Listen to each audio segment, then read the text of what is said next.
In 2018, the American Psychological Association, the largest scientific and professional organization of psychologists in the United States, released its guidelines for psychological practice with boys and men.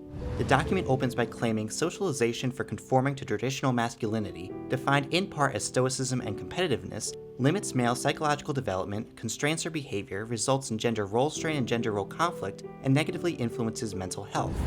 The document has been opposed by numerous psychologists and APA members, including famed self-improvement advocate Jordan Peterson, who argued that there is nothing intellectually credible and indisputably nothing scientific about the guidelines.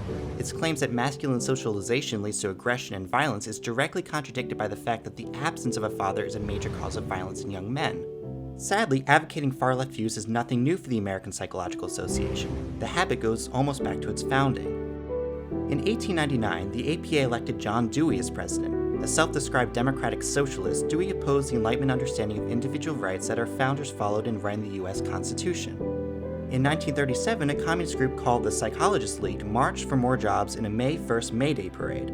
After the League disbanded a few years later, its influence led to the development of one of the APA's major divisions, the Society for the Psychological Study of Social Issues. In the 1960s, the APA supported President Johnson's left-wing Great Society program, which drastically expanded the size of government and launched a war on poverty that's been criticized by numerous economists for producing the opposite of its goal. Economist Thomas Sowell writes, "The black family, which had survived centuries of slavery and discrimination, began rapidly disintegrating in the liberal welfare state that subsidized unwed pregnancy and changed welfare from an emergency rescue to a way of life."